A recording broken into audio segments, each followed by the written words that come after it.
안녕하십니까. KR 컨설팅 이강락 대표입니다. 오늘은 한국 조선 산업의 혁신의 전문가라고 이렇게 불려지고 있고 또 많은 분들에게 알려져 있는 우리 서한철 대표님을 모시고 혁신은 과연 무엇일까, 그리고 또 저희가 바라봐야 될 생각할 점이 무엇인가에 대해서 같이 대화를 나누는, 대담을 하는 그런 시간을 갖도록 하겠습니다. 안녕하세요. 네, 안녕하세요, 이 대표. 이렇게 뵙게 돼서 반갑습니다. 예, 반갑습니다. 저희 시청자들 또 저 관계된 분들에게 일단 첫 이야기이기 때문에 자기 소개를 좀 간단하게 부탁드리도록 하겠습니다. 예, 반갑습니다. 소한철입니다. 제가 1971년에 대학을 들어갔는데 그때부터 따지면 50년 이상 그 배를 짓는 일터에서 일해왔습니다. 특히 지난 50년을 우리가 압축 성장이라고 한마디로 얘기를 하는데 그 큰 경험을 한 거죠. 압축 성장은 제가 볼 땐 두 가지 의미가 있습니다. 하나는 변화의 속도가 엄청나게 빨랐다. 외국에 나가보게 되면 우리가 얼마나 빠르게 사는지를 알게 됩니다. 그 다음에 둘째는 온전한 경험을 했다. 한마디로 무에서 유를 만든 것들이 많죠. 또한 특별하기는 대우조선의 경영 혁신, 어떤 그 재탄생 운동에 참여하고 배웠다는 것을 큰 행운으로 생각합니다. 지금은 말레이시아 정부의 마이트, TDA 등의 정부 조직과 동남아시아의 조선업 발전을 위해서 도움을 주고 있습니다. 네, 제가 처음 뵀던 것도 말씀하신 그 대우조선의 그 희망 90 혁신운동 때 뵌 것 같습니다. 그때부터 지금까지 쭉 이렇게 기억이 나고 또 생각나는 게 많이 있습니다. 많은 분들이 혁신하면 특히 혁신의 전도사 이런 별명으로 특히 대우그룹 내에서는 그렇게 많이 알려져 있는데 또 김우지 회장님과 많이 그렇게 일하실 때도 그랬고 어떤 이유에서 혁신의 전도사라고까지 이렇게 불려지게 됐는지. 제가 그 조선소 얘기를 많이 하고 다닌 거는 사실입니다.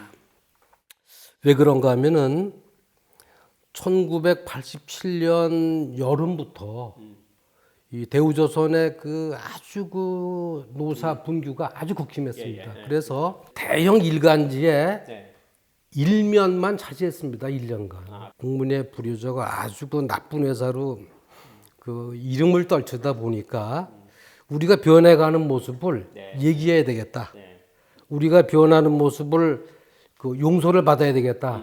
그래서 먼저는 변화된 모습을 우리 직원들, 또 우리 직원의 가족들, 그 부인들을 정기적으로 모셔가지고 그동안 잘한 모습도 그 감사드리고 앞으로 이런 걸 더 잘하면 좋겠습니다는 부탁드리고 하는 우리 안에서의 그 이야기를 나누는 자리였습니다. 뭐 변화에 대한 감사, 또 앞으로 더 잘하자는 부탁 이런 거였죠.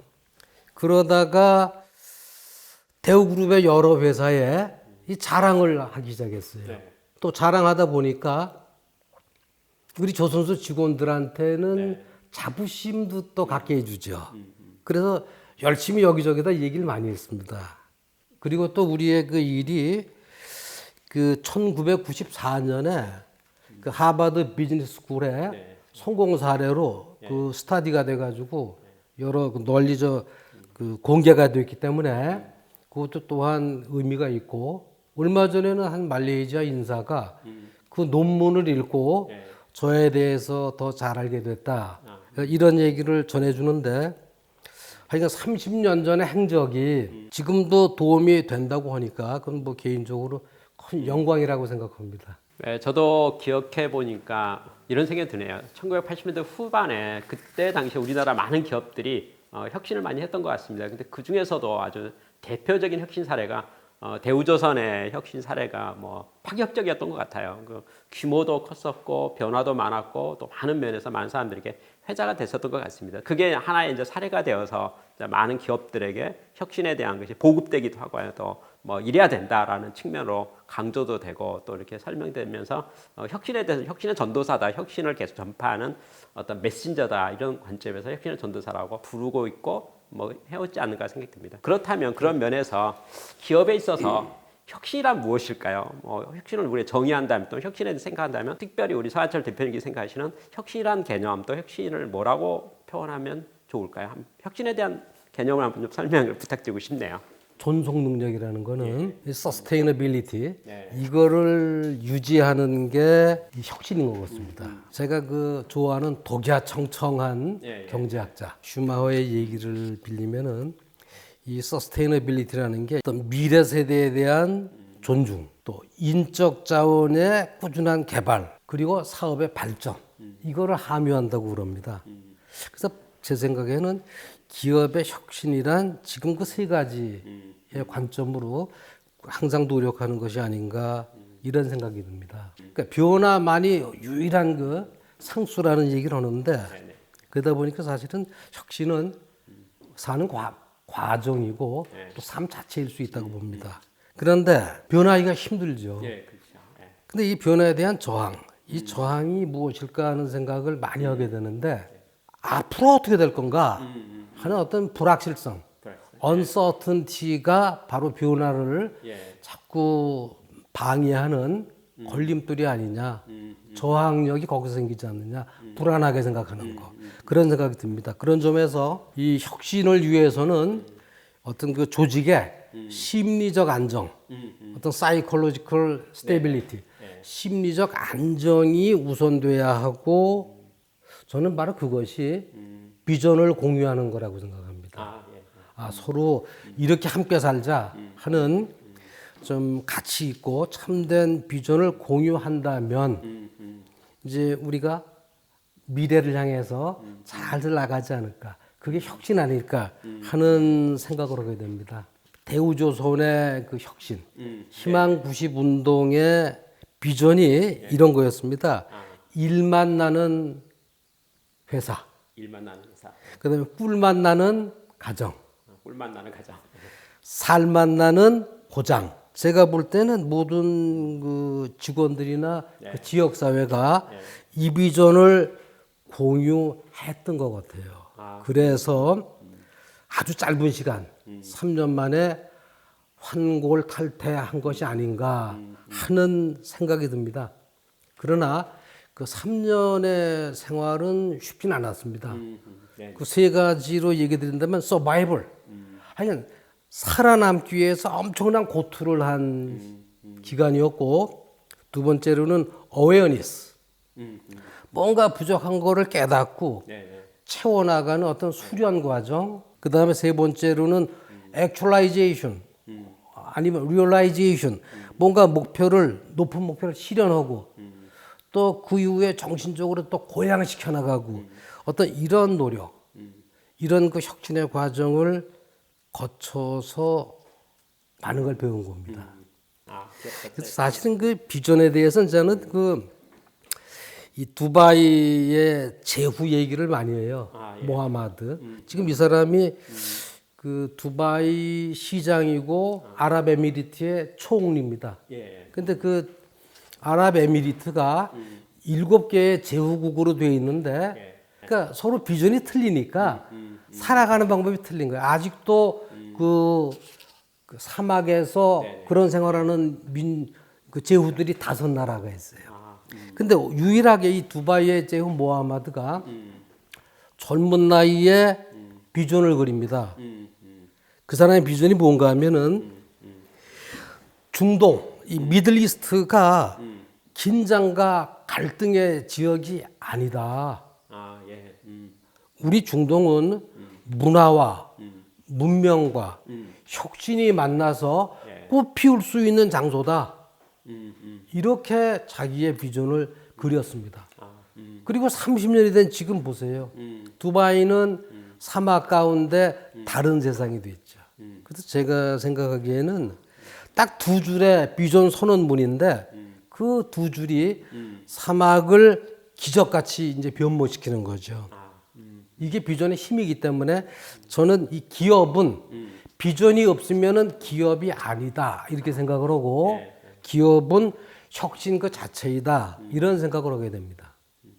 저는 경영 컨설팅을 하면서 이제 많은 산업 분야를 이렇게 접하게 되는데요. 산업마다 특징들이 많이 있는 것 같습니다. 그래서 뭐 조립 산업도 있고 장치 산업도 있고 또 이게 플랜트 여러 가지 뭐 분야가 있는데 조선 산업은 또 조선 산업 나름대로의 어떤 산업의 특징을 가지고 있다는 생각이 듭니다. 그래서 제 생각할 때 똑같은 혁신이라는 단어는 공통 단어이지만은 산업마다의 혁신에 대한 어떤 상황에 처해 있는 문제점이랄까 상황이랄까 또 극복해야 할 과제 그래서 다 다양하지 않겠는가 그런 생각합니다. 특별히 우리 수한철 대표님께서는 이제 조선 산업의 혁신을 주로 주도하고 경험을 하셨고 했는데 조선 산업의 혁신의 어떤 숙제랄까 과제랄까 그 경험하셨던 그 어떤 문제가 있었는데 그 문제를 어떻게 극복해서 어떻게 말씀하신 비전을 위해서 달성해 갔는지에 대한 생각을 그 추억을 아니면 그 경험을 좀 나눠주시면 어떨까요?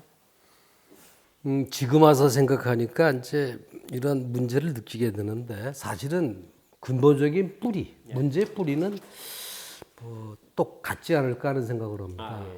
두 가지 말씀드린다면 한 문제는 시스템이 부실했다. 시스템이. 네, 시스템이 부실했다. 그다음에 두 번째는 생각이 얕았다.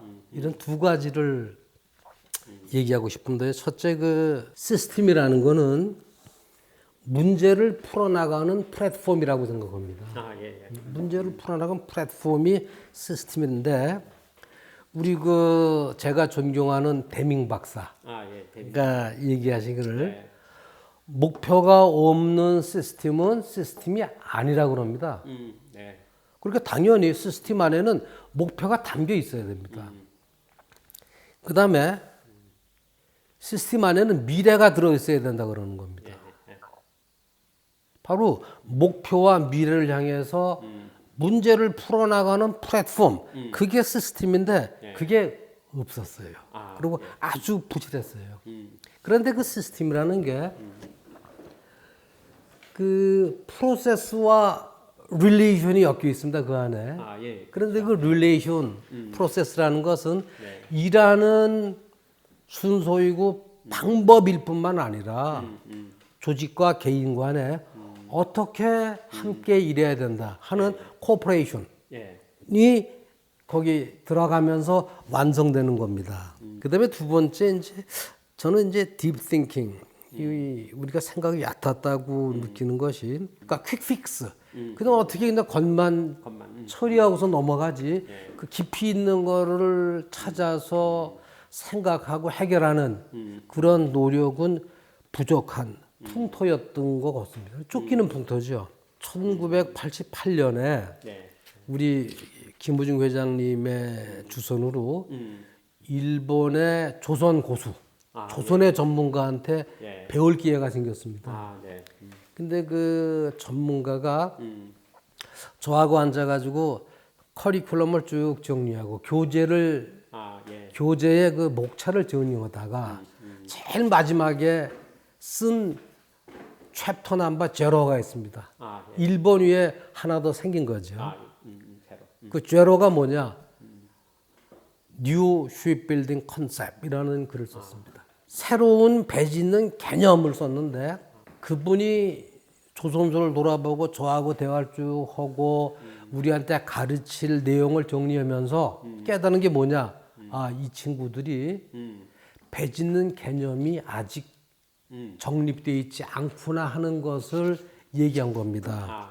그러니까 우리 스스로 우리의 조선 기술, 우리 조선의 조직이 어때야 된다는 것을 정확히 모르고 올바른 대접을 못 해왔던 겁니다. 그 두 가지가 우리의 문제죠. 그러니까 그 당시는 개선을 지향하는 시스템이 부족했고 그런 시간적인 마음의 여유도 없었고 그 다음에 이해가 부족했다 하는 것을 근본 문제였다고 얘기할 수 있습니다.